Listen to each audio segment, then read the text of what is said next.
여러분 안녕하세요. 반갑습니다. 오늘도 귀한 강의를 통해서 하나님의 크신 은혜가 저와 우리 모두에게 함께 하시기를 기원합니다. 시로연은 근대교회사. 자, 오늘 또 강의에 앞서 노래 듣고 시작하도록 하겠습니다. 나의 조국 대한민국 우남 이승만 박사 기념 노래입니다. 어제까지 세계 최초로 제가 작시한 우남 이승만 박사 기념 노래 24곡이 어저께 음원으로 일단 녹음이 끝났습니다. 그 중에 대표곡이 지금 우리가 부를 나의 조국 대한민국이 되겠습니다. 그리고 박정희 대통령 노래 혁명의 불꽃처럼, 저 노래를 4곡을 준비했는데 그 중에 대표곡이 혁명의 불꽃처럼입니다. 그리고 인천 상륙작전 기념노래 자유를 향한 헌신 함께 부르도록 하겠습니다. 인천 상륙작전과 관련해서는 메가더 장군 노래도 있지만 인천 상륙작전 그 9월 15일에 기념해서 만든 그쪽에서 위쪽에서 만든 노래로 여러분 함께 듣도록 하겠습니다. 자, 3곡 듣고 시작하겠습니다. 함께 부르겠습니다.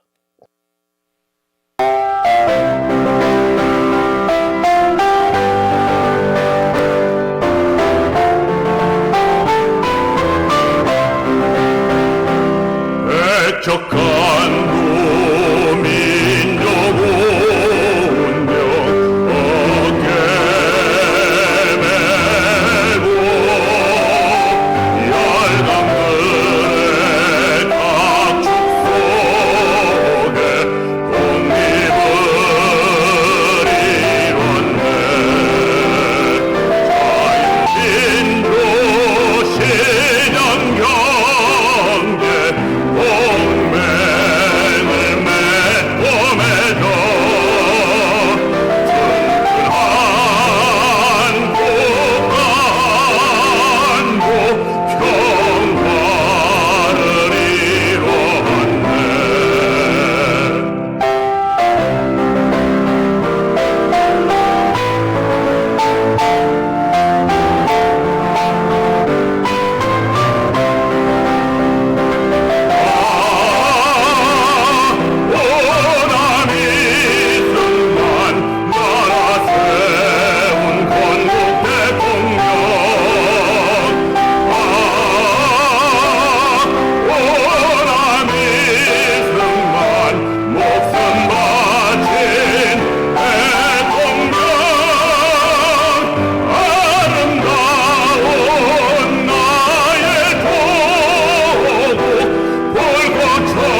맛을 높이고 온 땅에 혁명의 뜻 불꽃처럼 펼치었네. 한평생을 조국 위해 목숨 바쳐 충성하고 역사 속에 보고 강경 찬란히 이룩했네. 오늘은 세계로 내일은 미래로 한겨레의 민족권을 세계 속에 휘날려라.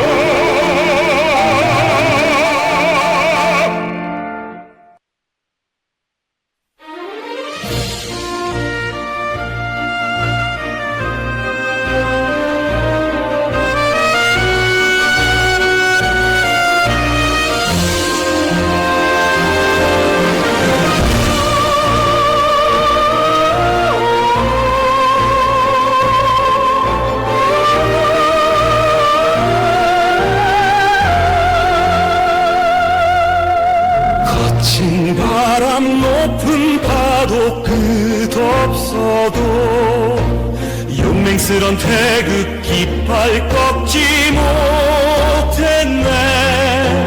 국민들의 환호 속에 힘찬 발걸음 우리들의 가는 길 자유기 들리라. 인천의 파도여 바닷길 열어라. 자유의 노래여 하늘 높이 울려라. 한겨레의 가슴속 불꽃처럼 타올라서 지구촌의 민족혼 찬란하게 비추거라.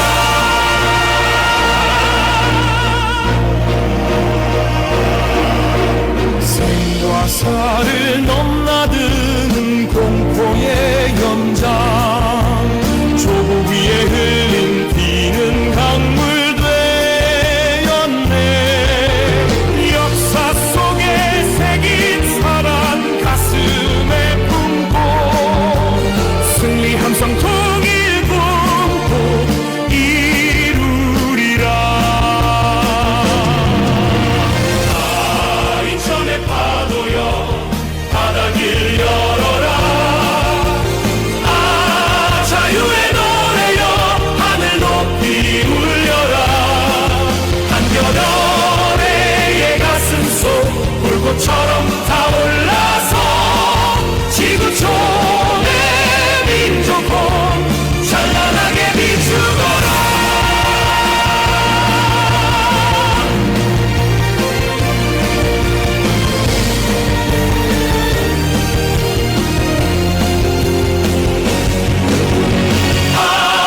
인천의 파도여 바닷길 열어라. 자유의 노래여 하늘 높이 울려라. 별의 가슴속 불꽃처럼 타올라서 지구촌의 민족혼 찬란하게 비추거라.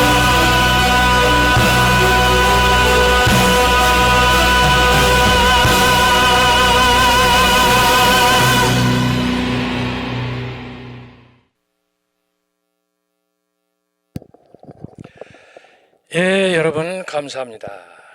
자, 이 시간에는 제가 지난 주일 예배 저녁 드리고 갑자기 여수를 다녀왔습니다. 여수를 다녀올 일이 있었습니다. 그래서 여수를 다녀오면서 또 흔적을 남겼습니다. 함께 낭송하고 강의 듣도록 하겠습니다. 여수 오동도 단상 2025년 11월 10주일 주일 갑자기 오랜만에 찾은 전라남도 여수 오동도 저녁 식사 후 오후 8시 서울 출발 밤 12시 30분 도착. 가는 길은 뻥 뚫린 것이 환영하듯 시원하게 현란한 가로등 불빛으로 예약된 호텔 숙소 창밖 눈앞에 출렁이는 바다, 잠잠한 것이 명경지수. 하지만 지금 우리나라는 백척간두로 한치 앞을 알 수 없는 현실. 같은 시간 이재명은 55년 군사 요충지, 군사 철책선을 해제, 휴전선은 이제 무용지물이 되었습니다.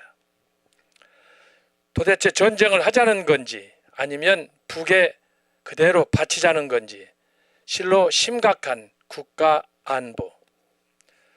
이런 상황에서 여전히 다수의 국민들은 깊은 잠에서 먼 산 불구경. 주여 우리 기억하소서, 우리 인도하소서. 기도하겠습니다. 하나님 아버지 감사합니다. 요즘에는 우리들이 어떻게 사는지 모를 정도로 염려와 근심 속에 이렇게 지내고 있습니다. 늘 주님 앞에 엎드려 기도할 때마다 주님의 뜻이 하늘에서 이루어진 것처럼 땅에서도 이루어지이다 기도하지만 저희들이 지은 죄악이 얼마나 크고 또 깊은지 오늘 우리의 기도는 응답되지 않는 듯 주여 우리의 주국의 현실 앞에 절망할 수밖에 없습니다.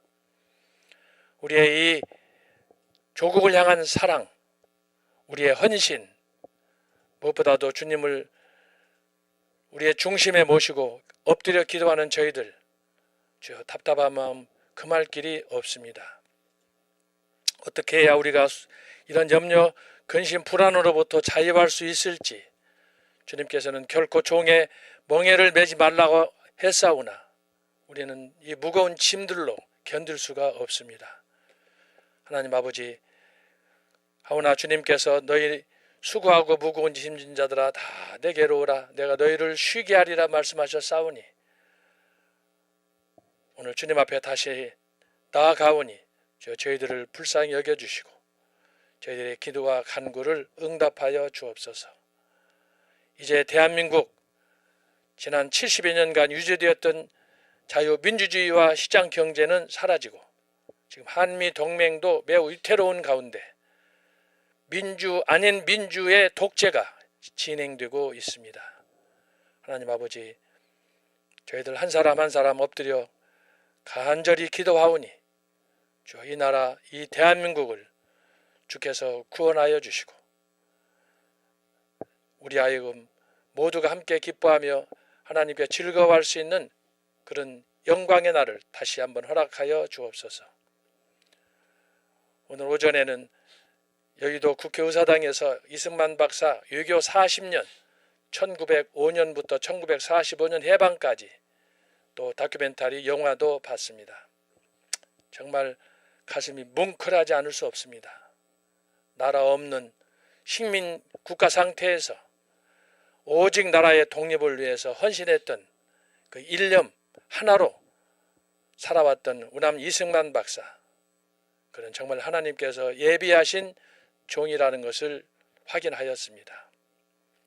우리의 마음속에 정말 조국이 얼마나 중요한지, 이스라엘은 역사 이래 지금까지 이렇게 조국의 중요함을 잊지 않고 지금도 전쟁 중에 있습니다.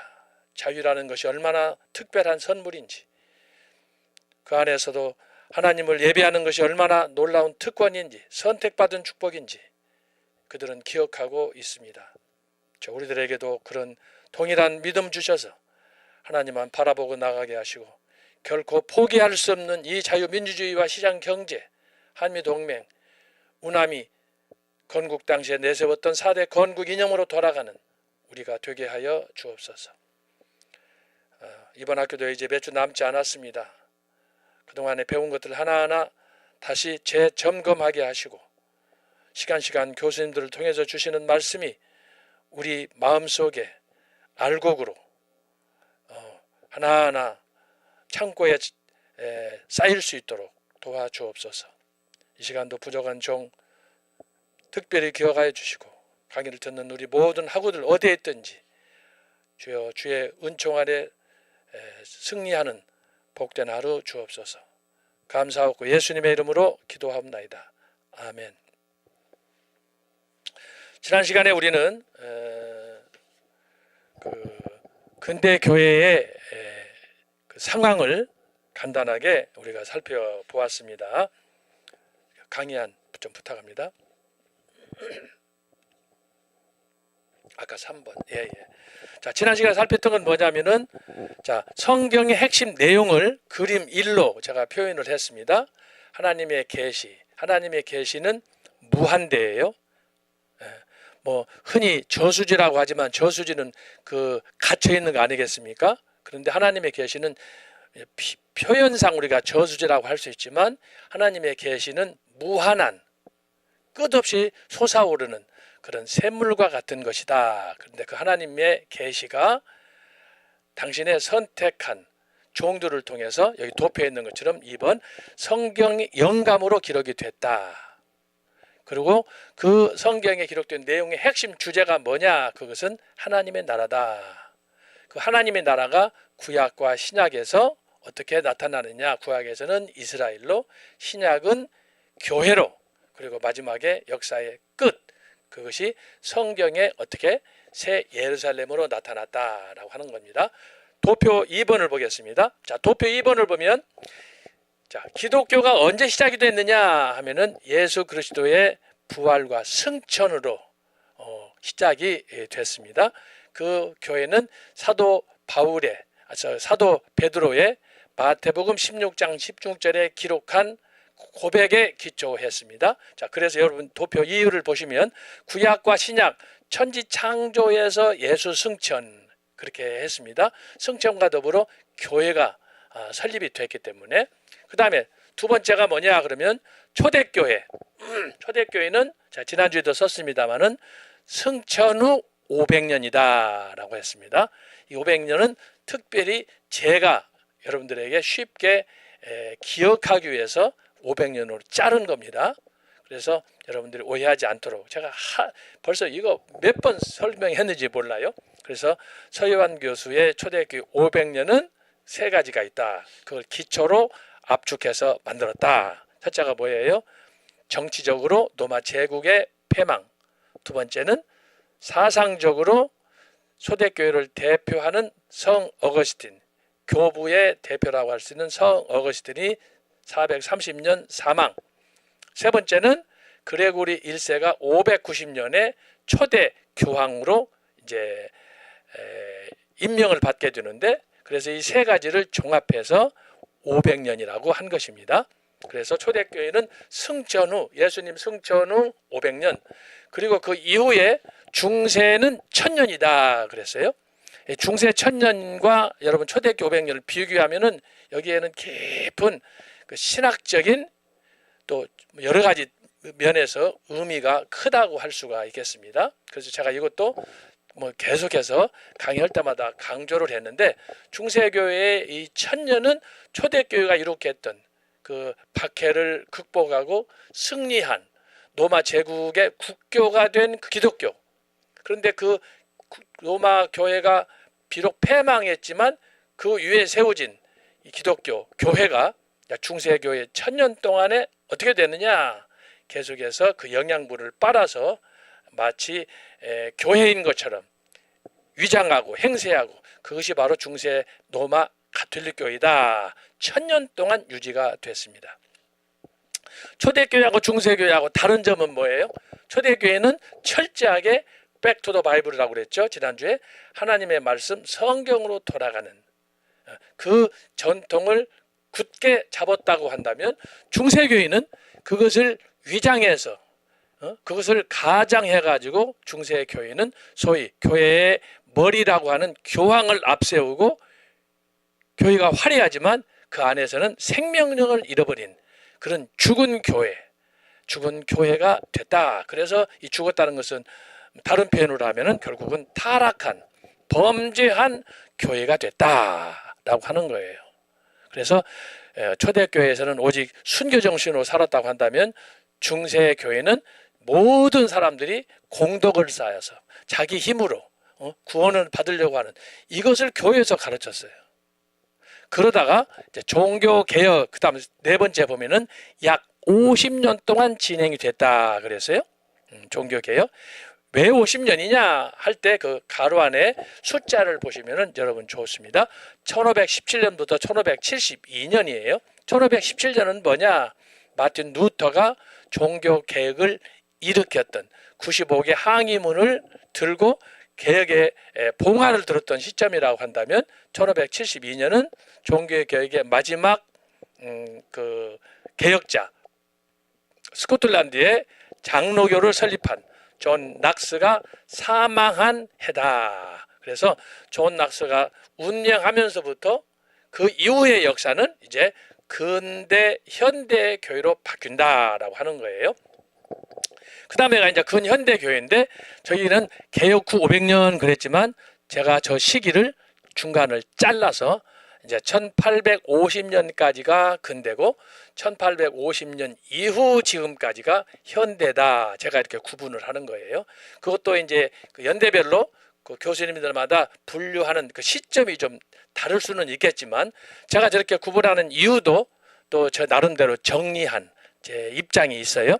근현대 교회가 왜 1850년이냐 하게 되면은 그때부터 이 마치 우리가 지금 중세에서 종교개혁에서 근대로 가는 과정에서 제가 지난번에 첫 시간에 말씀드린 것처럼 세 가지의 큰 사건이 있었다고 그랬죠. 첫 번째가 뭐예요? 다이너마이트의 발명이라고 그랬잖아요. 그러면서 뭐가 바뀌었다고요?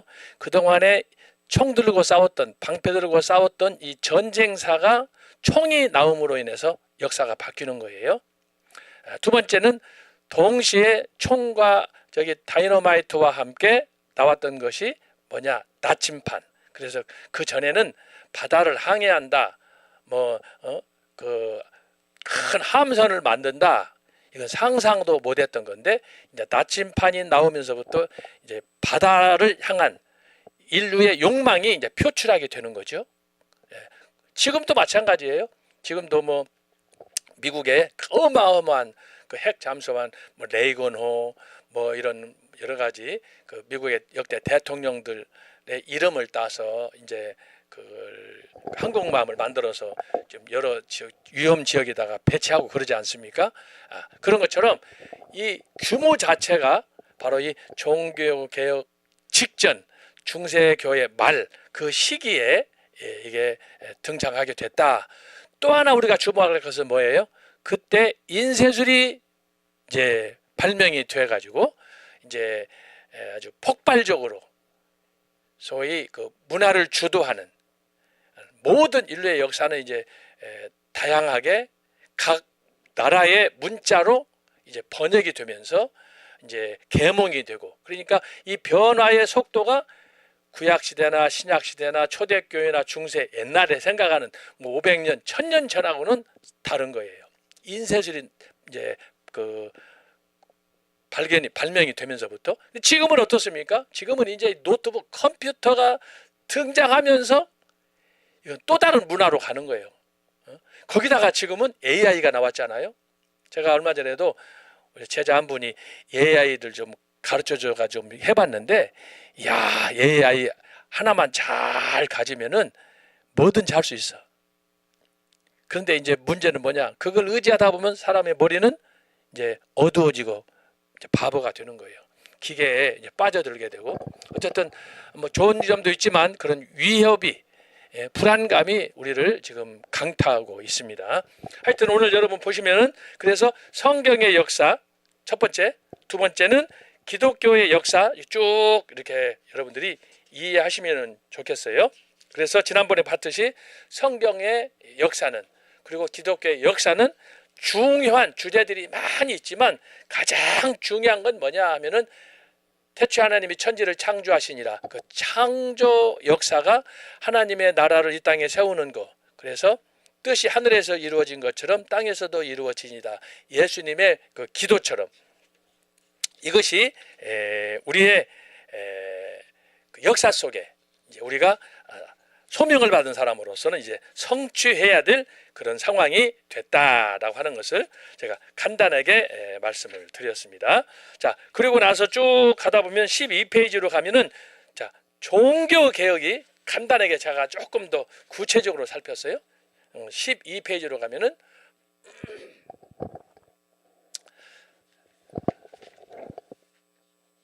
네, 여기 보면은 자, 그림 3번이에요. 아까 제가 이제 초대, 중세, 종교개혁, 근현대로 했는데 종교개혁에 대해서 이걸 압축해 가지고 아까 제가 얘기잖아요. 1517년 마틴 루터가 95개 항의문을 비텐베르그 대학 정문에 걸면서 그것이 시작이 됐다 그랬는데 거기 2번에 보면은 쯔빙글리, 존 칼빈, 낙스 그랬잖아요. 이게 뭐냐 그러면 종교개혁의 1그룹, 2그룹, 3그룹이 거기에 들어간 거예요. 사실은 이제 마틴 루터하고 쯔빙글리는 같은 시대에 태어났지만 따로 제가 한 것은 뭐냐 하면은 여기 쯔빙글리, 존 칼빈, 존 낙스는 신학적으로 같은 그 카테고리 안에 들어가기 때문에 제가 쯔빙글리를 루터하고 같이 놓지 않고 여기다가 한 거예요.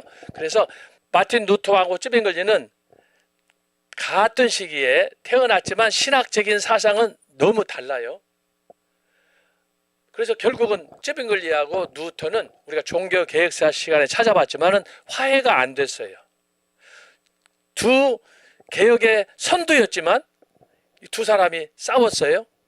특히 이제 마지막에 보면은 쯔빙글리 같은 경우에는 마틴 루터하고 화해를 그렇게 원했지만 마틴 루터가 고집이 셌던 것 같아요.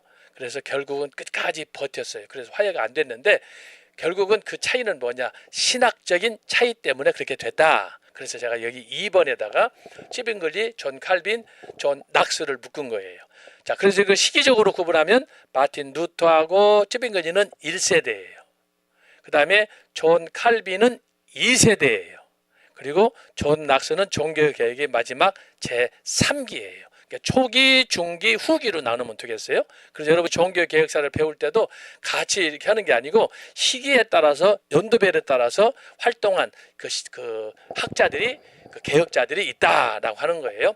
자, 그러면 거기 3번에 보면은 영국 성공회는 뭐냐?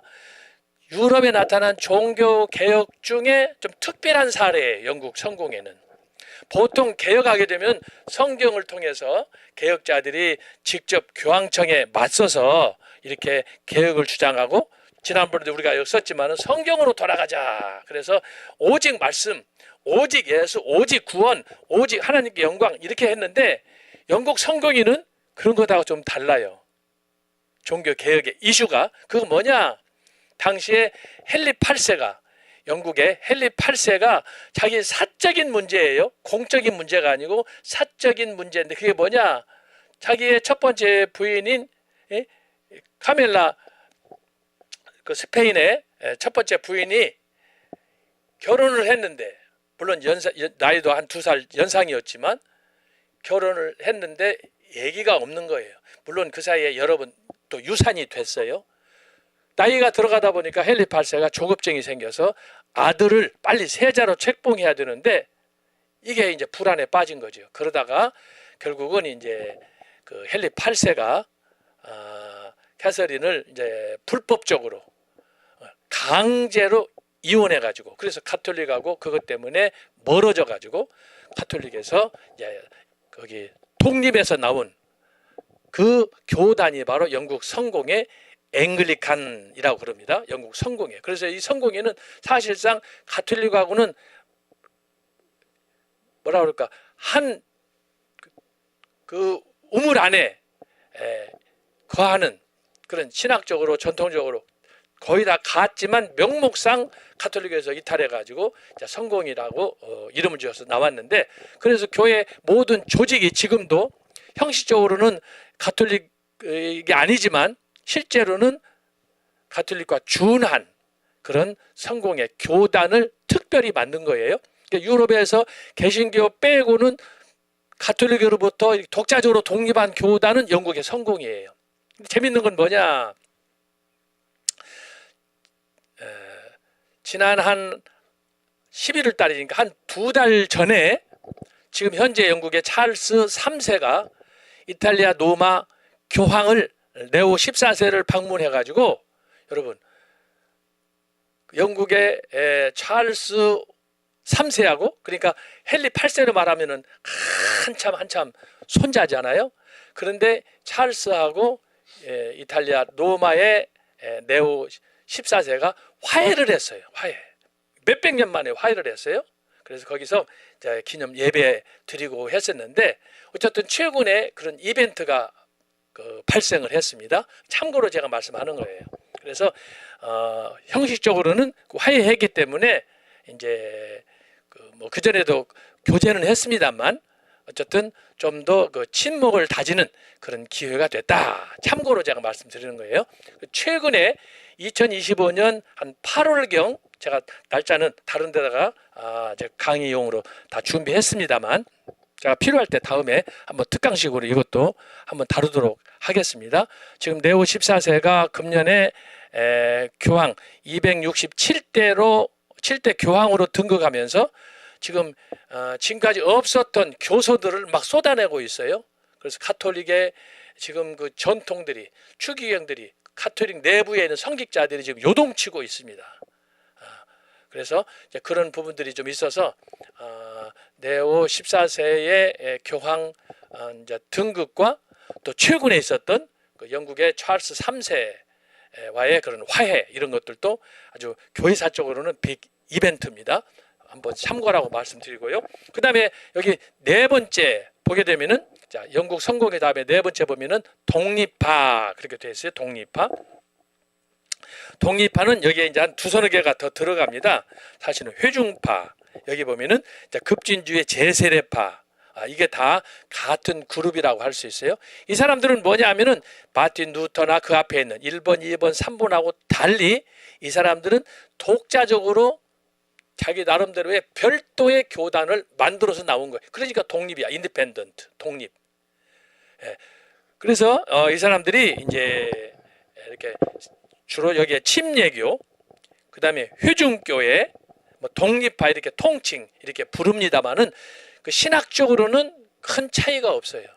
신학적으로는 그 차이가 없어요. 여기 이제 7번에 보면은 민주와 퀘이커 이들도 거기에 사실은 크게 보면은 다 포함이 되는 사람들입니다. 그 무리예요. 그래서 이들은 기존에 있는 그 개혁, 기존에 있는 교회의 어떤 전통 이것으로부터 이탈해 가지고 자기들 나름대로의 이상적인 교회를 꾸미려고 했던 그런 단체가 되겠습니다. 그리고 이제 마지막에 보면은 5번 로마 가톨릭 트렌트 종교개혁, 6번 그리스 정교회 그랬는데 이 교회는 실제로 5번, 6번은 원 뿌리였다가 나중에 이것이 이제 동방교회, 서방교회로 갈라지게 됐는데 그 뿌리는 이제 395년 이제 그때 당시에 데오도시우스 황제가 통치할 때인데 그때 이 로마가 콘스탄티누스 황제 때 둘로 나누어졌다가 하나로 되고 죽고 나서 다시 갈라졌다가 그리고 나서 또 하나로 통합되었다가 그 상태에서 데오도시우스 황제가 이 동로마, 소로마를 다시 분리시키는 그 일로 인해서 결국은 이제 로마 제국이 하나의 로마에서 둘로 나뉘는 그런 상태가 됐고 그 어간에 476년 서로마가 망하면서 동로마는 이제 1453년까지 계속 유지가 된다라고 하는 거예요. 그것이 바로 이 5번, 6번에 들어가 있습니다. 그래서 여러분이 종교개혁의 재앙태 하게 되면은 이것으로 머릿속에 잘 정리하면은 좋겠습니다. 그래서 오늘 제가 그림을 세 가지로 정리했어요. 성경, 그 다음에 신약과 교회, 그리고 여기서는 종교개혁을 특별히 이렇게 말씀을 여기다 정리를 했습니다. 자, 그러면 이 시간에는 오늘 이 강의가 아직도 많이 남았는데 오늘은 이걸 끝내고 다음 주에는 근대 교회의 특징 중에 하나가 뭐냐 그러면은 종교 개혁 때도 여러 개혁자들이 동시에 일어났지만 하나 통합되지 못했어요. 서로 누터는 누터대로, 찌빙글리대로, 칼빈대로, 그다음에 이제 회중교회, 침례교회, 거기다가 동방교회, 또 로마 가톨릭교회. 그래서 교회가 제가 여러분 한번 설명한 거 기억납니까? 두 가지로 기억해라 제가 그랬어요. 종교 계획사 시간에 제가 말씀을 드렸어요. 그게 뭐냐? 우산이야, 우산. umbrella, 우산. 우산이 어떻게 생겼어요? 이렇게 생겼잖아요. 우산.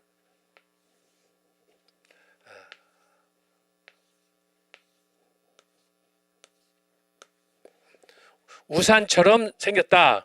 이게 벌써 이제 이게 로마 가톨릭. 근데 이것이 자 1517년 종교 개혁이 일어나면서 이 로마 가톨릭 교회가 자 영국 교회, 스코틀랜드, 그다음에 여기는 스위스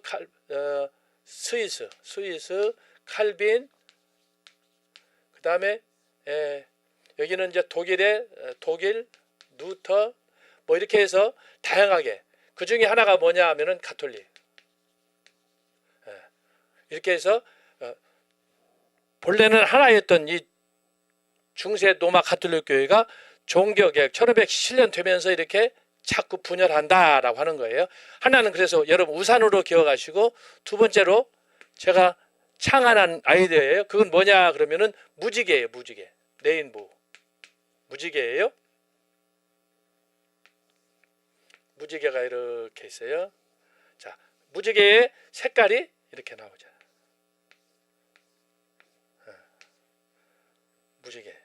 무지개예요. 그래서 빨주, 노초, 파남포, 백 하얀색까지 들어가죠. 그런 것처럼 공교롭게도 8가지야. 8가지. 그래서 여기에 보면은 로마 가톨릭, 루터교, 장로교, 성공회, 침례교 다 이렇게 들어가는 거예요. 이것이 종교 개혁의 특징이다. 그래서 이미 이렇게 종교 개혁 때 다양한 교회 그 기초 신학적인 배경에 따라서 교회가 어떻게 갈라지는가 하는 것을 보여주는데, 그것을 한눈으로 이해할 수 있는 방법이 뭐냐, 그래서 제가 개발한 거예요. 우산이다. 하나는 무지개다. 또 같은 의미예요. 그래서 한 줄기인데 다양한 그런 교회가 나타난 것을 제가 여러분한테 말씀을 드리는 것입니다. 자, 그러면은 이제 13페이지로 가서 기독교 2000년 동안에 일어난 수많은 사건 중에서 가장 중요한 사건이 뭐냐 제가 그랬어요. 13페이지. 예, 거기. 가장 중요한 사건이 뭐냐 그러면은 성경을 정경으로, 성경을 하나님의 살아계신 말씀으로 채택해 준 것이다. 이것이 가장 중요하다고 제가 계속 강조했어요. 이것이 무너지면 기독교는 무너진다. 지금 왜 이렇게 한국이, 우리 사회가 이렇게 혼란에 빠져 있느냐? 결국은 자유주의 신학 때문에 그래요. 자유주의 신학. 결국은 그 길을 올라가자면 어떻게 해요? 중세 로마 가톨릭교의 영향이에요. 중세 로마 가톨릭교에서는 성경을 마치 박물관에 있는 책으로 생각하는 거예요. 실제로는 믿지 않아요. 그들이 전통도 강조하고 권위도 강조하고 그러는데 성경을 가르쳐야 할 거 아니야. 성경을 여러분 전통이라고 받아들인다, 성경이 제일 중요하다 해놓고는 그 번역하면 이단으로 만들면 그거 되겠습니까? 금서의 목록으로 성경을 집어넣으면 되겠어요? 언어도 말이 안 되는 거예요. 근데 그런 이해를 중세 로마 가톨릭교회가 했다라고 하는 거예요. 제가 지금 또 준비하는 논문 중에 하나가 뭐냐, 기독교 역사 속에 금서와 관련된 그 목록들, 이것만 봐도요 굉장히 중세 로마 가톨릭 교회가 얼마나 부패하고 썩었는지 알 수 있어요. 당시에 자기들이 권위를 지키기 위해서, 사실은 불법이잖아요. 요즘 이재명이 하는 거 하나도 똑같아요. 중세 교황청에서도 자기들의 불법 이런 잘못된 그 교리를 사수하기 위해서 온갖 악법을 만들어 가지고, 그 악법 중에 하나가 뭐예요? 마녀 사냥이라는 거예요. 마녀 사냥. 편법으로. 아주 자기들이 마음에 안 들면 무조건 잡아다가 그냥 죽이는 거야. 여러분, 마녀 사냥으로 죽은 사람이 수십만 명, 수백만 명이에요. 무더기로 잡아다가 죽이는 거예요. 인민재판식이야. 지금 우리 보세요. 정통성을 상실한 로마 가톨릭 교회, 성경의 전통에서 떠나가지고 자기들이 임으로 만든 교회의 전통에 따라서 하다 보니까 명분이 안 선단 말이죠. 그러니까 이제 이 사람들 하는 것이 뭐냐? 불법밖에 없는 거예요. 불법. 그래서 마녀 사장을 놓고 임미 재판을 하듯이, 그래서 중세 교회가 아주 심각하게 타락을 했는데, 오늘 이 전체를 따라가는 게 지금 이재명 정부 아닙니까? 이재명 정부 아니에요? 온갖 범죄자들이, 오늘도 제가 국회에 가니까 어떤 그 대통령 후보 지냈던 분이 그러더라고. 김문수 씨가 지금 한국은 도적대들이 떼거리로 몰려가지고 깽판 치는 정부가 됐다, 나라가 됐다. 도적대들은 조사를 받고, 검사 조사를 받고 형을 받아야 되는데 그걸 다 때려 부시는 거야. 검찰도 때려 부시고, 경찰도 때려 부시고, 사법부도 때려 부시고, 다 지기들 마음대로 지금 도적대가 나라를 이렇게 문란하게 파괴하고 있다고 그러더라고요. 맞는 얘기 아닙니까? 정당성이 없으니까. 부정선거로 이렇게 하다 보니까 그걸 뒤집어 씌우기 위해서 온갖 불법을 지금 자행하는 거 아니에요. 자, 그런데 뭐 좀 약간 또 이게 곁길로 빠졌습니다만, 중요한 게 뭐냐? 기독교 2000년사에서 제가 그렇게 강조한 게 초대교회 성경, 중세는 성경 부정, 종교 개혁자들이 다시금 백투더 바이블. 그런데 근대로 가면서 다시 성경을 거부하는 거예요. 거부. 성경 거부하는 그 첫 번째 단체가 뭐예요? 철학이에요. 철학. 정강 목사님이 그 생각의 3대 통로에서나 만유회복이나 여러 설교에서 말씀을 많이 하시지 않아요? 결국은 성경에서 떠난, 성경에서 이탈한 교회나 단체나 나라나 모든 그 나타나는 양상은 어두움에 빠질 수밖에 없고 타락할 수밖에 없는 거예요. 왜? 성경이 빛인데 빛을 상실하면 뭐 얻는 게 뭐가 있겠어요? 그대로 우리가 대한민국의 요즘 정치 상황에서 그대로 보는 거예요. 자, 그래서 제가 여러분에게 보너스로, 자, 우리가 이번 학기에 제 그 6학기 6년 이번에 6기 우리 청교도생들은 초대 중세 정교육을 잘 모르기 때문에, 그래서 그 중에 있는 것들을 압축해 가지고 제가 여기 존 칼빈의 성경관을 간단하게 소개하고, 자, 다음 주부터는 뭐 어떻게 들어가냐? 근대 교회에 있었던, 자, 근대 교회가 종교 개혁을 통해서 이렇게 교단이 나눠졌다. 두 가지 우산 형태고 하나는 무지개다 그랬는데, 근대로 가면 이것이 다시 8가지가 아니라 수백 가지로 또 갈라지는 거예요. 이게 근대 교회에 나타난 교회의 모습이에요. 제가 그래서 이걸 특별히 이분한테 제가 그림을 그리는 거예요. 그래서 오늘 그 전에 근대교회로 가면서 왜 그러면 교회가 또 갈라지느냐? 루터도 갈라지고 칼빈도 갈라지고 자꾸 갈라지느냐? 갈라지는 이유가 뭐냐? 결국은 성경 때문에 그러는 거예요. 그래서 제가 이것을 여러분한테 확실하게 알받기 하기 위해서 칼빈의 성경관을 정리하고, 다음 주부터는 이제 본격적으로 근대교회가 왜 이렇게 서로 싸움만 하고 말장난만 하고 그리고 교회가 갈라지고 이런 문제가 생기느냐? 왜 루터도 이렇게 그 종교 개혁을 일으킨 사람인데 왜 루터는 루터파에서도 정통파하고 또 비정통파하고 갈라지게 되느냐? 왜 칼빈 개혁 이렇게 했는데 또 그 안에서 또 알미니아는 무엇이고 또 똘트 총회는 무엇이고, 다 이게 여기서 나오는 거예요. 그러다가 이것이 이제 1800년대 진화론이 나오고 또 공산주의 이론이 나오고 하는 과정에서 자유주의 신학이 나오면서 이제 교회가 핵분열하는 거예요. 핵분열하는 거예요. 그 분열하는 양상 중에 가장 심각한 좋지 않은 모델이 어디냐? 한국교회. 정말 더럽게 창피해요.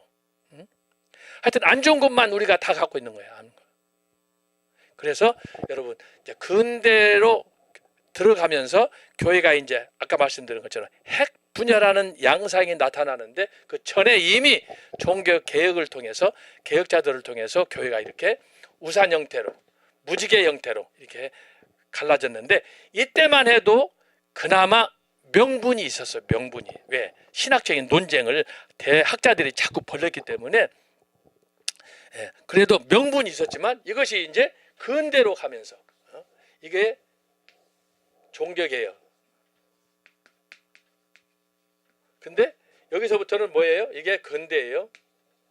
근대로 가면서 여기서는 뭐예요? 명분이 없어요. 명분 상실이야. 왜 명분이 상실이냐?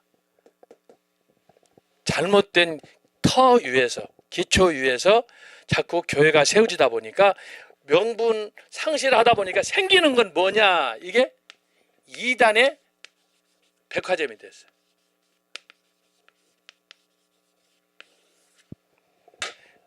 심각한 상황이에요. 저런 양상은 세계의 다른 교회에, 다른 나라에는 없는 경우예요.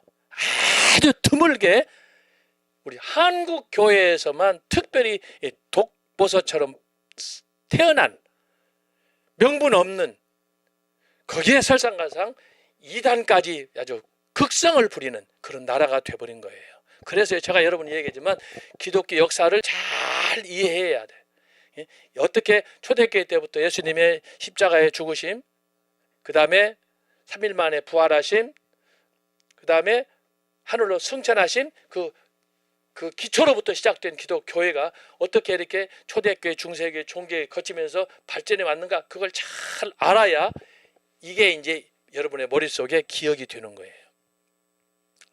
그래서 이 역사는 족보를 얘기한다고 제가 그랬잖아요. 이걸 족보를 잘 알아야 돼, 이걸. 그런데 대충 지난번에도 얘기했지만 교회 다닌다고 그래서 내가 나가는 교회 나는 목사님이 좋아, 우리 교회는 친목회도 좋아, 분위기도 좋아, 우리 교회는 뭐 이런 것이 좋아. 여러분, 그런 것이 좋아서 교회 나가는 게 아니에요. 하나님이 기뻐하시는가가 뭔가, 이것이 중요한 거지. 교회가 분위기 좋으면 어떻게 할 거예요? 분위기 좋게 하자면은 2000년 전에 오순절 교회에 성령의 불이 내려가지고 그런 교회보다 더 좋은 교회가 어디가 있어요? 그런 걸 우리가 교회를 세도 모델로 삼고 나가야 되는데 다 그런 게 아니에요. 그래서 우리 교회가 위험에 빠지는 거고, 그래서 한 개인이든 집안이든 회사든 할 때 항상 우리가 조사를 잘 해서 이 사람은 어떤 사람인가, 저 사람은 어떤 사람인가. 회사도 여러분이 직장 취직할 때 그냥 알아보고 합니까? 복지는 어떻게 되는가, 뭘 대우는 어떻게 하는가, 어떻게 또 사람들 인사관리 하는가, 이런 것들을 다 보고 우리가 하나하나 하잖아요. 교회도 마찬가지인 거예요. 우리가 인간이기 때문에 좋은 친구들 인도받아서 가서 또 좋은 목사님 만나서 교제하고 하는 것도 좋지만, 여러분이 그보다도 더 중요한 게 뭐냐?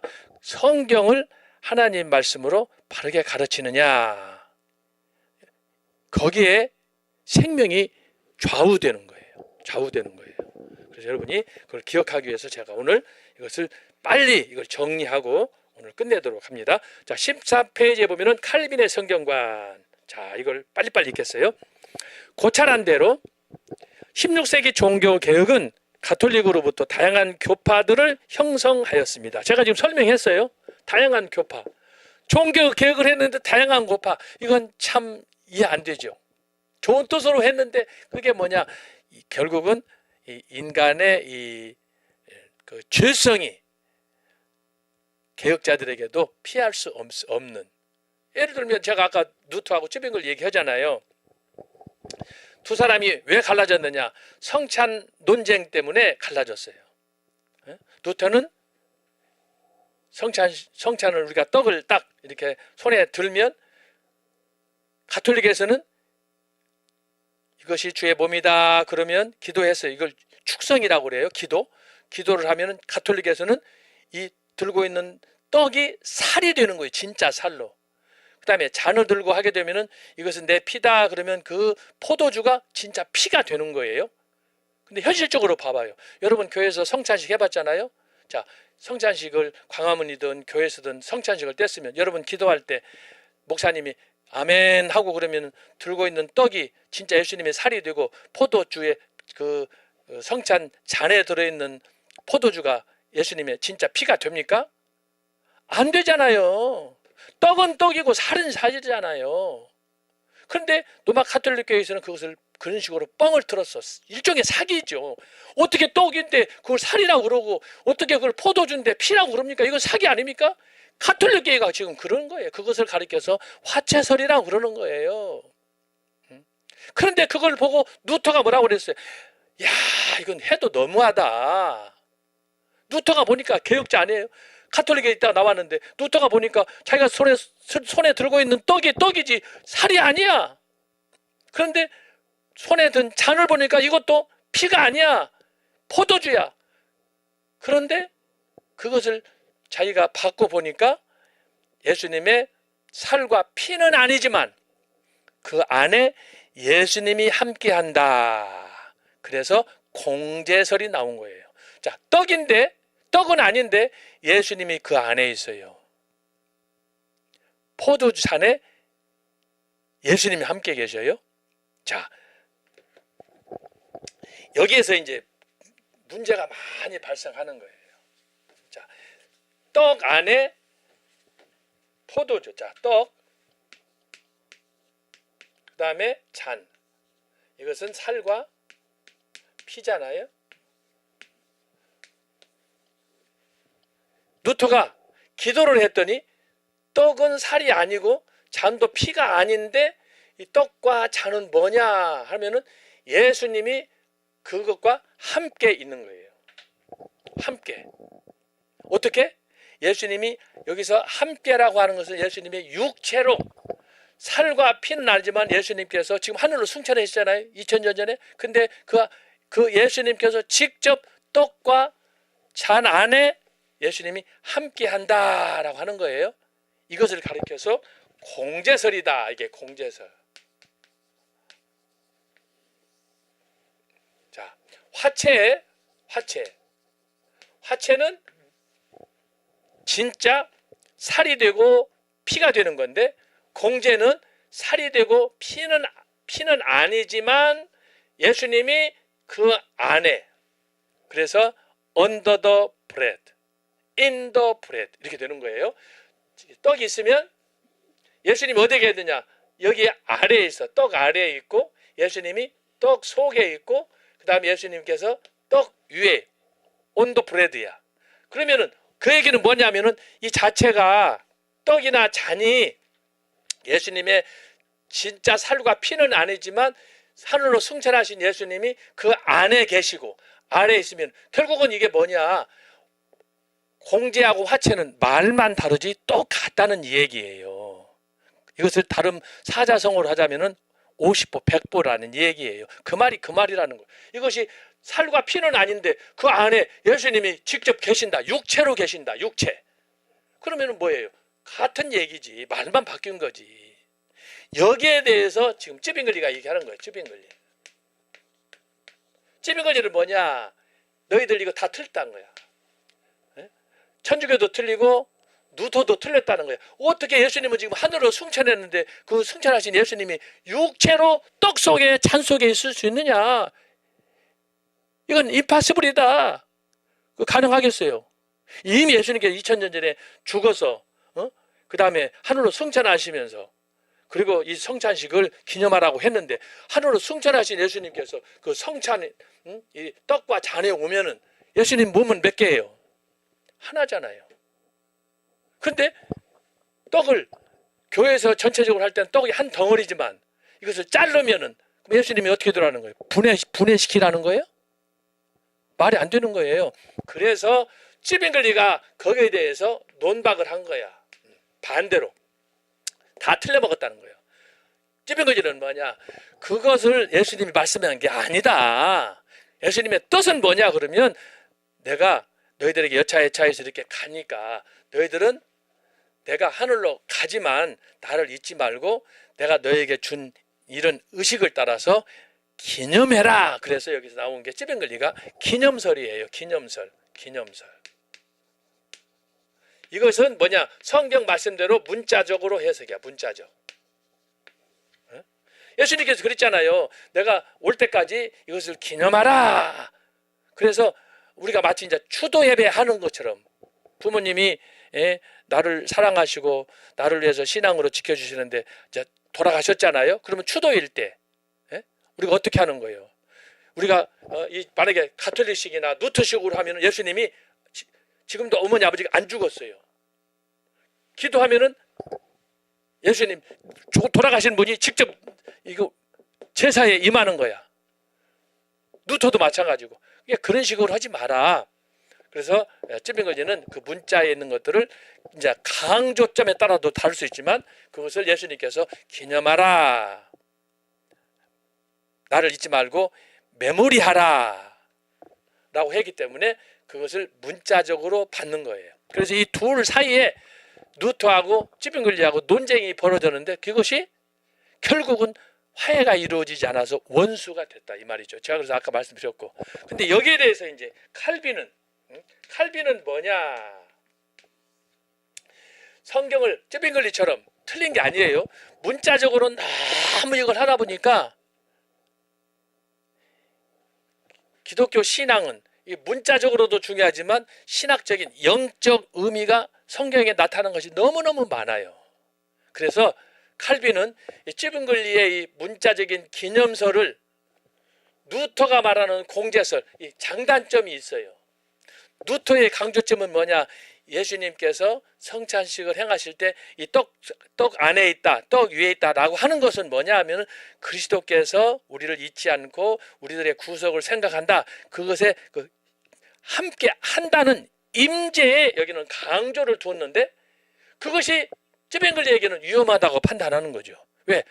너나 나나 가톨릭이나 너나 별 차이가 없다는 거지. 그래서 여기서 찌빙글리가 갈라치기 해가지고 그것을 문자적으로 해석을 했는데 칼빈이 보니까 너무 문자적으로 이렇게 하다 보니까 두부 자르듯이 하다 보니까 냉랭해지고 차가워지고 교제도 안 되고 성경에 문자적으로만 하다 보니까 그래서 칼빈이 제안한 게 바로 이 문자적인 거하고 루터가 이야기하는 이 임재면 이것을 거기서 장점을 빼가지고 칼빈은 뭐냐 하면은 영적 임재.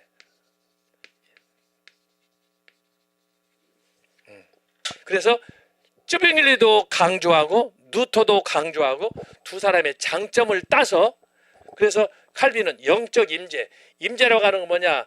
이 말씀을 말씀대로 믿고 따르되 그러나 그 하나님의 능력이 말씀 그 안에 문자에만 있는 게 아니라 그 안에 이면에 담겨지는 영적 의미 그것을 루터의 장점으로 본 거예요.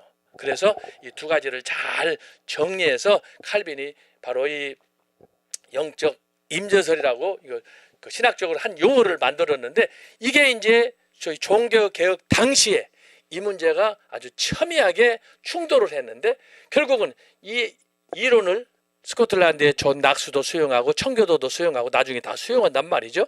그래서 지금은 개신교 안에서는 대부분이 다 존 칼빈의 영적 임재설이 가장 성경적이다라고 해서 우리 한국 교회 같은 경우에는 교단별로 다 뭐 여러 교단이 있지만 대부분 바로 칼빈의 이 영적 임재설을 받아들이는 거예요. 대부분.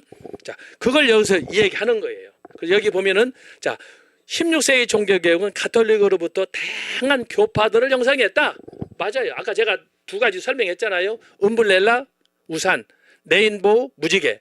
그렇게 했는데 그 갈라지게 된 것은 바로 이런 크고 작은 신학적인 충돌이었는데 그 중에 하나가 바로 가장 첨예한 것이 성례론이었다라는 걸 얘기하는 거예요. 개혁자들은 루터가 주창한 오직 성경, 오직 믿음, 오직 은혜를 지표로 종교개혁을 성취하였습니다.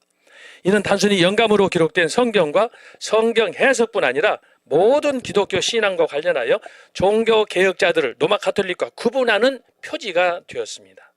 당시 로마 가톨릭 교회는 교황을 그리스도의 대리자로 간주한 성경 위의 최고, 최상의 권위자였습니다.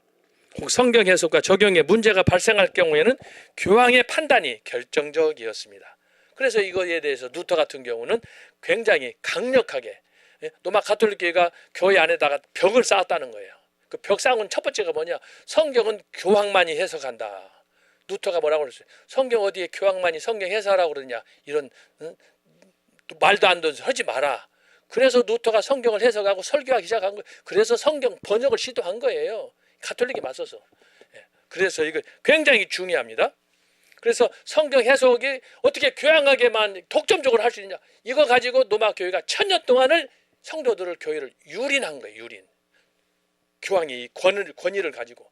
근데 이것이 잘 썼으면 몰라도 잘못 썼기 때문에 그 안에는 엄청난 폐악이 있는 거죠. 요즘 지금 우리 한국 정치 상황하고 똑같다고 제가 말씀드렸잖아요. 그 다음 보세요. 한편 개혁자들은 성경을 기록된 하나님의 말씀으로 믿고 성경 이외에 그 어떤 권위도 인정하지 않았습니다.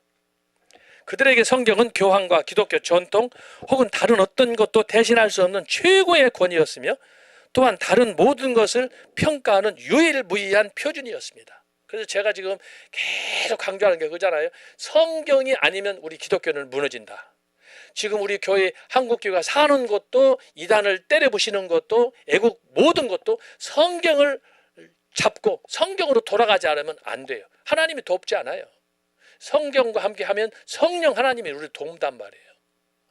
그래서 우리가 이것을 다시 한번 상기해야 된다. 따라서 개혁자들은 중세 가톨릭이 신앙 전통 모든 관습과 직제를 재평가하고 성경의 가르침과 배치되거나 근거가 없는 것들은 모두 거부하였습니다. 이러한 상황에서 칼빈은 역자 기독교 강요를 통해 보다 심도 있게 개혁의 이정표를 제시하였습니다. 특별히 그는 중세 1000년 동안 금서화된 성경을 중심으로 자신의 신학을 체계화하였습니다.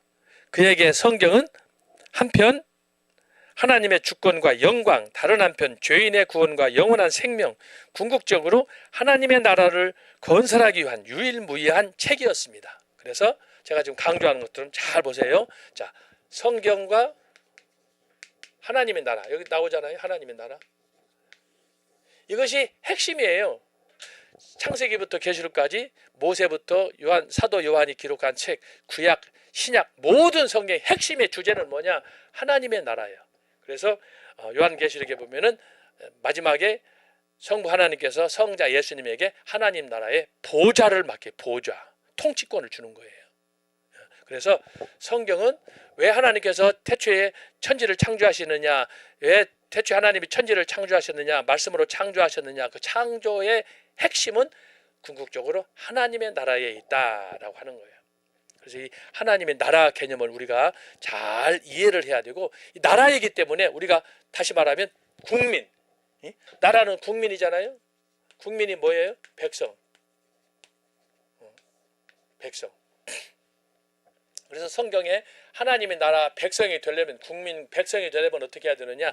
이건 대한민국 사람들은 태어나면은 되잖아요. 태어나면은 우리가 호적에 올라가고, 그런 것처럼 이 성경에 가르치는 하나님의 나라는 뭐냐? 영적으로 거듭나야 돼. 거듭나야. 이게 중생이야. 중생, 이렇게 회심. 그래야 성경 생명책에 이름이 기록이 되는 거예요. 우리가 태어나면은 부모님이 이제 아들이든 딸이든 태어나면 호적에 올리는 것처럼 하나님의 나라에서도 요한복음 3장에 니고데모와 예수님과의 대화 속에서 나타나잖아요. 성령으로 거듭나지 않으면 안 되는 거야. 그래서 여기 거듭나야, 중생, 회심을 해야 그 사람이 바로 성경에 기록된 하나님의 나라의 백성이 된다라고 하는 거예요.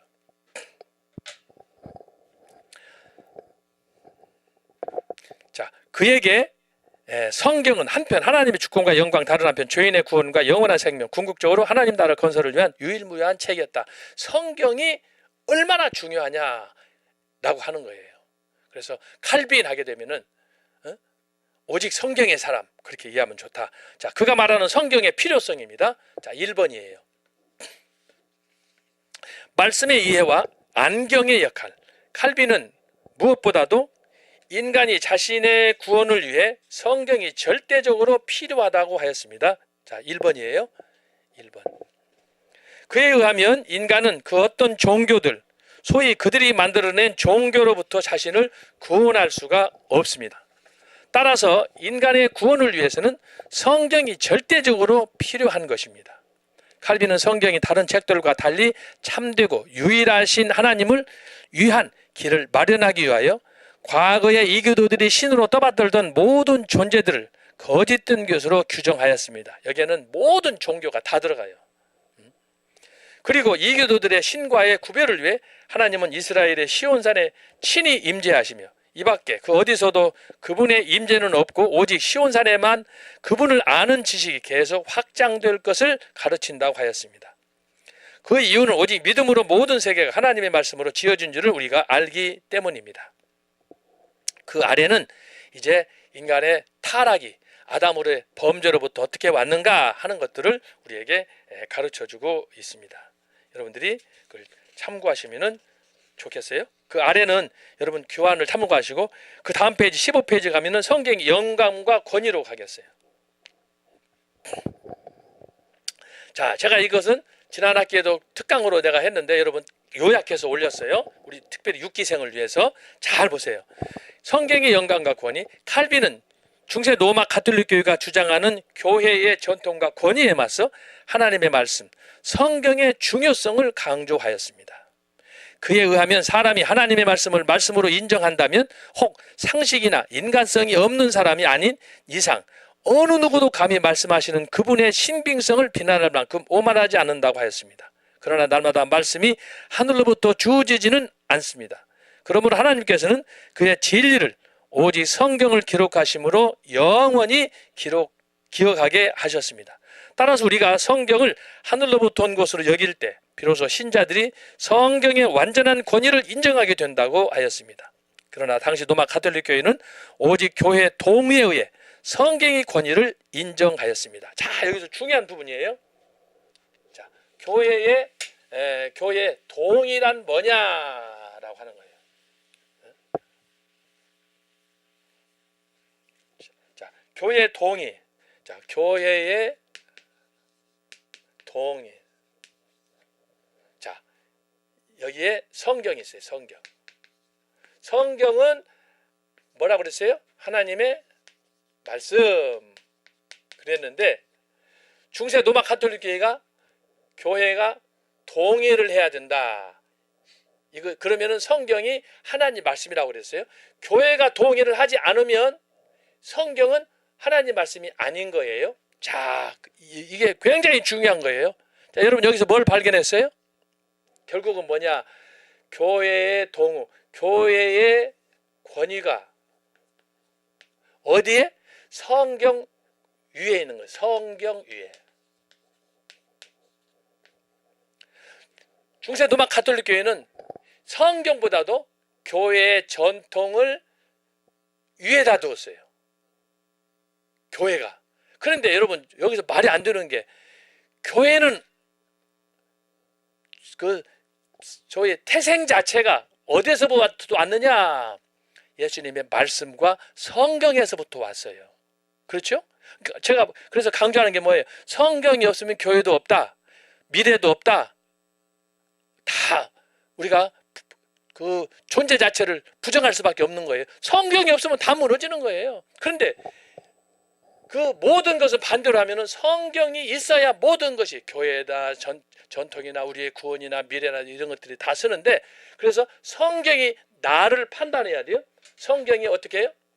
성경이 모든 것을 판단해야 돼. 지도자를 판단하고 나라를 판단하고 개인을 판단하고 해야 되는데 자, 중세 로마 가톨릭교회는 뭐예요? 교회의 동의를 얻어야 교회의 권위 밑에 성경이 아래에 있는 거예요. 이게 중세 로마 가톨릭교회예요. 그래서 제가 아까 첫 시간에 저 강의 시작하면서 그러잖아요. 가톨릭은 기독교를 빙자한 이단이다. 제가 그러잖아요. 근데 이번에 네오 14세가 뭐라고 그랬어요? 마리아는 우리의 숭배의 대상이 아니라 그랬잖아요.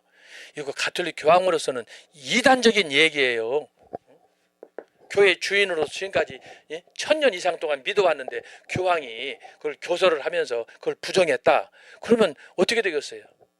근데 지금 하여튼 네오 14세가 그동안에 가톨릭 교회에 그래서 신앙처럼 믿어왔던 것들을 다 이것을 지금 뒤집어 버리는 거예요. 그러다 보니까 지금 헨리 8세 같은 경우 제가 말씀드렸잖아요. 한 2달 전에 찰스 3세가 이탈리아 로마를 방문했는데 특히 교황청을 방문해가지고 헨리 8세가 1534년 1534년 수장령을 발표해가지고 내가 영국 교회 머리다. 이제 교황은 손 떼라 이렇게 됐단 말이죠. 그러니까 1533년에서 지금 2025년이니까 몇 년이야? 1, 9, 7, 8.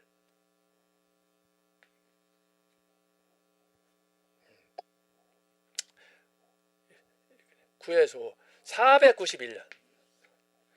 영국 교회와 로마 가톨릭교가 분열한 이후 491년 만에 금년 2025년, 그것도 교황 네오 14세가 이렇게 교황으로 취임한 이후에 지금 혁명들이 막 일어나고 있는데, 2달 전에 그 헨리 8세의 후손이 거기 가서 교황하고 화해를 했다. 이거 엄청난 사건이죠.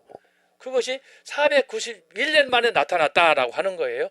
자, 그걸로 보면은 또 영국의 성공회도 로마 천주교하고 다를 것이 없어요. 왜? 처음부터 거기는 그 헨리 8세가 교회 머리라고 그랬으니까. 지금 찰스 3세가 왕이 되기 전에 그 모친이었던 엘리자베스 2세가 교회 머리였어. 지금은 찰스 3세가 여러분 그렇게 문제 많은 아들이지만 그 사람이 교회 머리야. 이게 되겠어요? 교황이나 걔나 똑같은 거야. 교황이 1000년 동안 그걸 빙자해가지고 사기를 쳤다고 그랬잖아요. 영국 교회도 마찬가지. 그래서 태어난 게 영국 교회에서 청교도 운동이 태어난 거예요. 제가 이제 강의한다고 그러잖아요. 그래서 여러분 지금 이거 하고 있는 모든 신학적 계보의 핵심은 뭐냐? 그래서 성경이라고 제가 말씀하잖아요. 성경. 헨리 8세가 로마 교황하고 그때 당시에 찰스 5세하고 이렇게 논쟁을 하고 했는데, 그때 당시에 뭐냐? 성경 해석하고 충돌하고 하는 거예요. 로마 교황은 그럼에도 불구하고 성경을 주장하고, 헨리 8세는 성경을 지 마음대로 해석해가지고 자기 유익하게. 왜냐하면 자기 첫 번째 부인 캐서린이 아들을 못 낳고 자기한테는 불안하니까, 미래가 걱정이 되니까.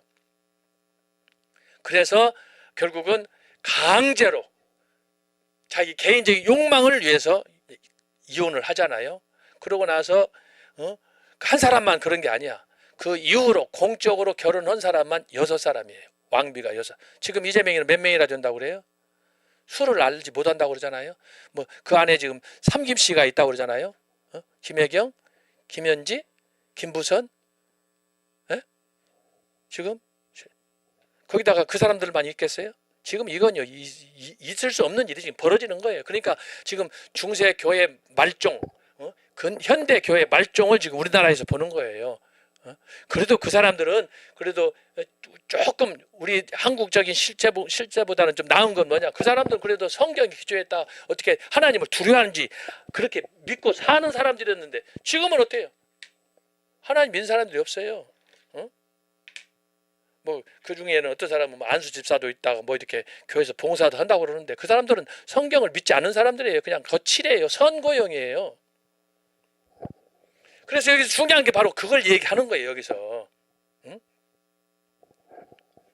교회의 권위에 의해서 성경이 통제받는 거예요. 주객이 이걸 가리켜서 전도됐다고 하는 거예요. 성경이 판단하도록 해야 되는데 교회가 그걸 판단해. 이거 얼마나 웃깁니까? 그러니까 교회에 그 미래는 없는 거고 끝장난 거예요.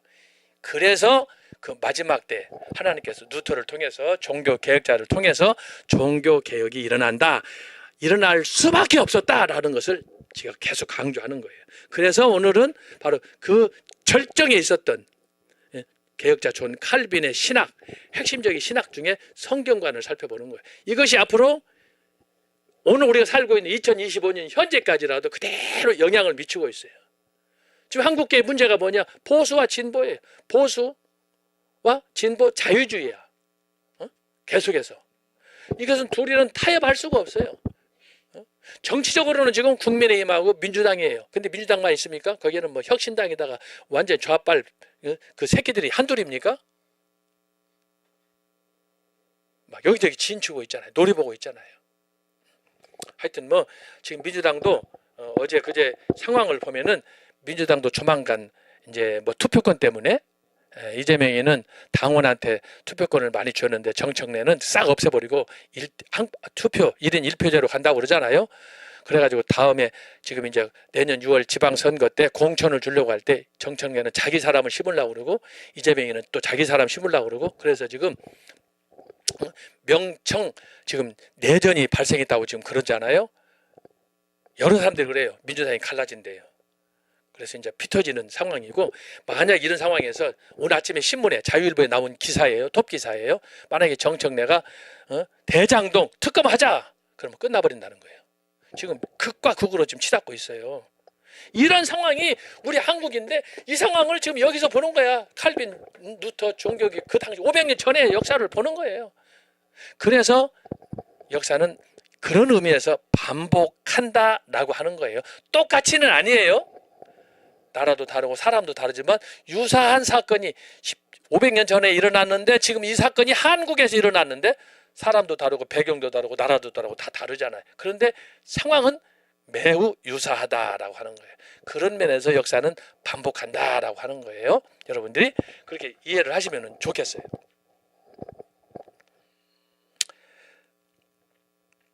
그래서 칼빈은 로마 가톨릭에서 생각하는 교회의 전통과 권위에 맞서서 거기서 개혁을 주창한 거예요. 교회의 전통, 이걸 지금 다 로마 천주교에서 가르치는 거예요. 여기 교회 전통에 교회 머리는 누구냐? 교황이라니까. 교황, 예수님이 아니고. 근데 이것이 언제 뒤집어지느냐? 스코틀랜드의 낙스 존 칼빈에게서 이거 뒤집어지는 거예요. 교회의 머리는 뭐냐? 성경이고 성경이 가르치는 예수님인지 어떻게 교황일 수 있느냐? 충돌하는 거예요. 그래서 중세 천년 로마 교회가 망하고 종교 개혁이 50년 동안 진행됐다고 제가 역설을 하는 거 아닙니까? 근데 지금 근대로 가기 직전에 이런 칼빈의 신학이, 이제 우리가 이걸 그치고 다음 시간에 보게 되면은 근대 교회가 아까 제가 그림 그렸잖아요. 우산 형태, 그 다음에 뭐예요? 무지개 형태, 종교개혁의 부채살처럼, 부지개처럼 쫙 갈라지니까 보기 좋았는데, 여러분 근대로 가면 이게 배로 갈라져. 한국 교회는 치욕이라고 제가 말씀드렸잖아요. 한국 교회 지금 교단 몇 개가 되는지 지금 숫자를 몰라요. 장로교만 해도 어떤 사람이 장로교만 해도 80개래요. 그 안에는 쓰레기 교단들이 많지. 당장 이런 걸 특검을 해가지고 다 때려 부셔야 되는데 지금 엉뚱하게 특검하고 있잖아요. 물론 영역이 다르지만 지금 심각한 상황입니다. 여러분들이 이런 걸 이제 우리가 멀리 초대교회에서부터 큰 그림을 제가 계속해서 강조해서 여러분한테 지금 이야기하고 있는데, 이것을 큰 역사의 흐름 속에서 보면 한국 교회는요 끝이 보이지 않아요. 진짜 종말이에요. 정광훈 목사님 말씀하신 것처럼 이미 공사나 됐는데 지금 된 상태에서 의인들을 다 잡아가잖아요. 범죄자들이 지금 오늘 아침에 여의도에서 대통령 후보였던 그분이 그러시더라니까. 도적대들이 지금 막 여기저기서 난리를 친다는 거야. 국가가 없어요. 다 망하든지 안 망하든 자기 이권 챙기는데 지금 막 혈안이 돼가지고 지들끼리 난장판 부리고 지들끼리 막 다 없애버리는 거야. 그러면서 오늘 이승만 박사의 건국 기념으로 장동혁 대표도 그렇고 나경원 그분들 몇 사람들 오셔가지고 한국 교회는 이제 앞으로 역사 교회부터 바로 잡아야 된다. 오늘 그걸 해가지고 박수 받았어요. 이승만 역사, 이승만의 역사. 그건 성경으로 돌아가는 거 아닙니까? 그가 한성 감옥에서 사형 선고 받은 상태에서 그걸 깨닫잖아요. 어마어마한 사건이야.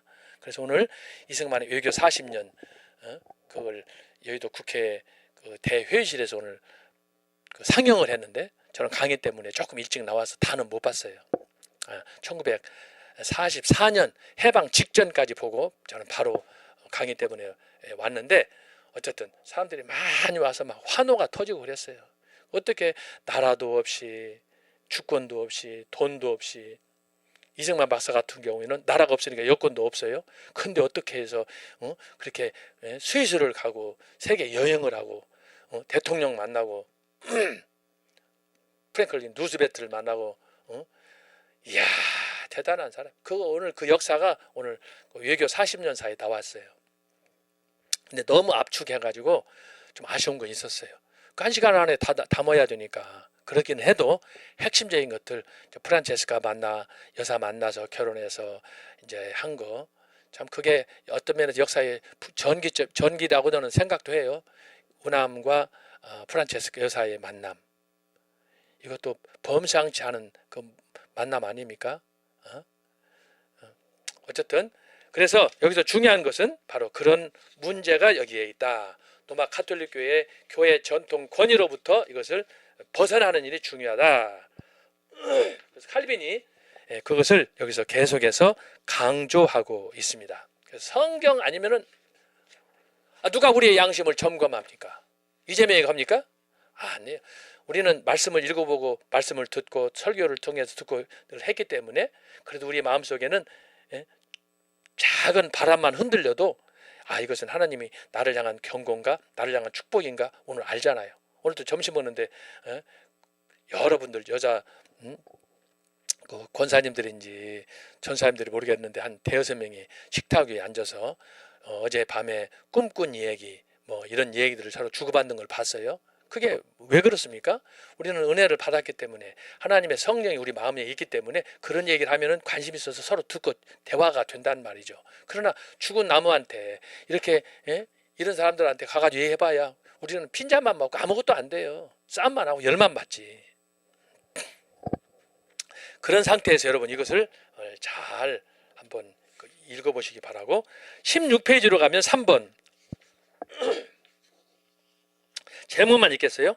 16페이지 3번 성경과 성령의 증거. 이건 뭐예요? 우리가 여기서 기도해야 된다라고 하는 거예요. 성경은 우리가 철학을 많이 공부하고 경제를 많이 경하고 사회적으로 성공했다고 성경을 깨닫는 게 아니에요. 성경은 뭐냐? 성령이 나로 하여금 깨닫게 해야 성경은 깨달아. 그러니까 초등학생도 은혜 받잖아요. 박사들은 병신들이야. 교수들도 병신들이야. 몰라. 근데 초등학생들이 눈물을 흘리고 은혜 받고 울고 선교사 지원하고 중학생, 고등학생도 그러잖아요. 근데 박사, 교수들은 미친놈들이 많아요. 교만해가지고. 학문이 그를 솔로몬이 이 얘기하면 망하게 하는 거예요. 그 학문 때문에. 그 대표적인 게 도울 김용옥 아닙니까? 이 새끼. 그 떠드는 소리 보세요. 여러분 그거 들을 때마다 분개하지 않아요? 자, 참고로 17페이지 가면 4번에 성경에 대한 이성적 판단과 성경 자체의 증언 그랬어요. 이건 뭐냐? 성경을 읽다 보면 여러분 저와 여러분이 성경 읽는 대로 다 이해가 되면은 성경 또 읽어요, 안 읽어요? 나는요 성경의 비밀 중에 하나가 거기에 있다고 보는 거예요. 왜 한국교회 이단이 많은가? 내가 초대교회 강의할 때 얘기했어요. 왜 한국교회는 유독 이단이 많냐? 이단들은 다 지가 정통이래. 지가 성경 박사래. 병신들 같은 놈들이 말이야. 그래서 성경 해석하는 걸 보니까 완전히 이상하게 노마 천주교처럼 하는 거야. 교회에 지가 교주가 돼가지고 성경을 해석한다 이 말이지. 그러니까 어떻게 이단으로 갈 수밖에 없는 거예요. 그래서 여기서 말하는 이성적 판단과 성경 자체의 증은 내가 혹 이해를 못할지라도 성경이 뭐라고 말하느냐? 성경한테 굴복해. 성경의 권위를 내세우는 게 중요하다 이 말이에요. 내가 이해 못한다고 성경을 부정하면 되겠어요? 이 돌대가리들이? 그러면 안 되잖아요. 여기서는 지금 그 자세한 설명들을 제가 그렇게 설명을 했고 19페이지 가면은 율법과 복음의 관계가 있어요. 율법과 복음. 이것도 굉장히 중요한 주제 중에 하나예요. 율법과 복음. 궁극적으로는 율법도 복음이에요. 알았어요? 율법도 복음이에요. 예를 들어 10계명이 있다. 10계명. 우리가 그것을 어떻게 지켜요? 10계명 10가지 계명인데 내 스스로는 지킬 수가 없어요. 그러나 그 말씀을 통해서 가르쳐 주는 건 뭐냐 하면은 사랑을 통해서 하나님의 은혜로 내가 율법을 지킬 수 있어요. 예를 들면 내 부모를 공경하라. 내 마음대로 할 수 있는 게 아니에요. 하나님께서 나의 은혜를 주셔야 진심으로 부모님을 공경하고 살인하지 않고 도둑질하지 않고 하나님 앞에서 항상 경건하게 사는 거예요. 그게 배경에는 율법 안에는 배경이 은혜가 있는 거예요. 예를 들어서 전 목사님이 설교하시는 선악과 그러잖아요. 창세기 2장 선악과. 어떻게 선악과를 우리가 따먹지 않고 생명나를 따먹고 있어요? 여러분 아담이 실패하는 거 보세요. 그건 뭐예요? 하나님의 은혜가 우리에게 임해야 세상의 유혹도 거절하고 그래서 하나님 편에서 하나님의 영광을 위해서 우리가 살아가는 그래야 생명나무를 택하는 건데 내가 부족하기 때문에 그래서 우리는 하나님의 은혜 하나님의 빛보다는 어둠을 좋아하고 하나님보다는 내 삶의 자존심을 따라서 생활하게 되고, 그래서 우리가 늘 연약한 존재 아닙니까? 그래서 여기서 말하는 율법과 복음의 관계, 이것을 잘 우리가 이해해야 되겠습니다. 그 다음에 20페이지 가면은 2단자 6번 2단자 선지자들의 비판 그랬어요. 자, 여기는 뭐냐? 성경 외에 다른 길이 있다. 이게 뭐예요? 2단자와 광신자라고 그랬죠. 체험을 강조하는 사람. 오늘도 우리 주변에 보면은 기도 많이 하는 사람들이 좋은데, 그걸 하다 보면은 뭐 계시를 봤다, 기적이 일어난다, 뭐 치유의 은사가 있다, 힐링의 은사가 있다, 그렇단 말이죠. 그런 사람들이 있을 수 있어요. 그런데 그 사람들의 공통적인 특징이 뭐냐? 교만하단 말이지. 그래가지고 막 함부로 교수든지 박사든지 목사든지 모르고 자기들이 막 함부로 말을 하고 막 안수 주고 막 이런 거 한단 말이죠. 이걸 조심하라는 얘기예요. 그래서 이걸 점검하려면 어떻게 해야 돼요? 말씀을 통해서 다시 한번 자기 자신이 어떤 사람인가를 살펴보라, 그런 뜻이라 이 말이죠. 칼빈 같은 경우에는 굉장히 강력하게 비판했어요. 하여튼 말씀을 떠나지 않고 짓거리는 사람들, 이 사람들에 대해서 칼빈은 용납을 안 했어요. 그러니까 칼빈을 가르쳐서 말씀의 사람이다, 그렇게 하는 거 아니겠습니까?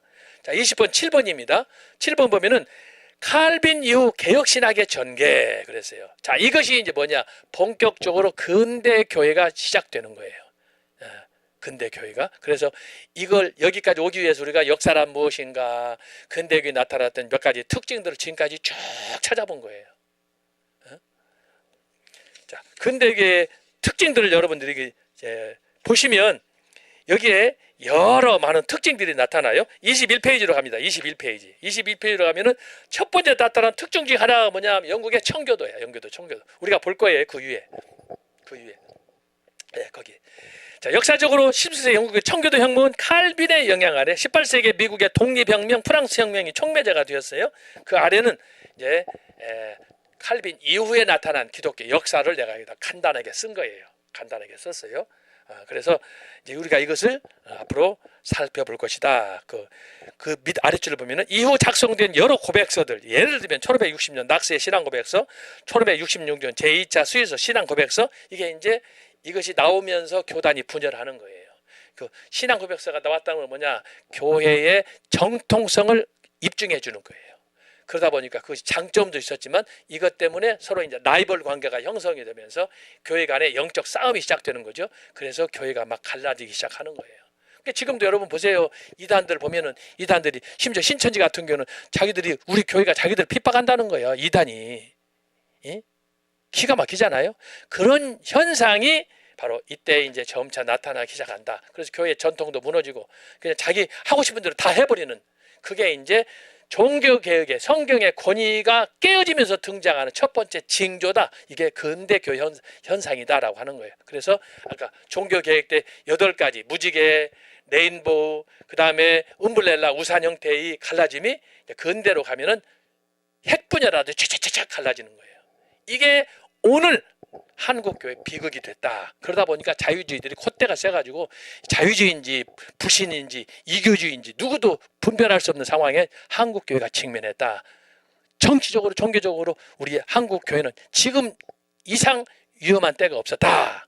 그러므로 성경으로 돌아가야 된다. 이걸 제가 오늘 여러분한테 강조하고 있는 것입니다. 나머지는 여러분 강의 참조하시고 다음 주부터는 이제 본격적으로 근대 교회에 어떻게 교회가 갈라지는가, 그 첫 번째 문제에 대해서 우리가 함께 다루도록 하겠습니다. 기도하고 마치겠습니다.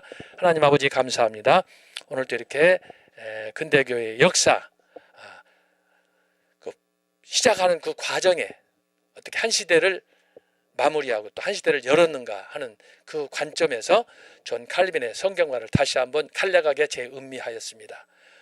결국 기독교 2000년의 역사는 성경에 대한, 하나님 말씀에 대한 확신을 어떻게 가느냐에 따라서 교회가 살고 죽는, 또 교회가 서고 패망하는, 이것을 우리가 잘 배웠사오니 깨닫고 저희들이 정말 말씀 중심으로 하나님 말씀 영광을 위해서 헌신할 수 있는 저희들이 되게 하여 주시고, 특별히 청교도 신학원 우리의 모든 학우들 말씀의 사람들이 될 수 있도록 축복해 주옵소서. 감사하고 예수님의 이름으로 기도합나이다. 아멘. 감사합니다. 행복한 주말 되세요.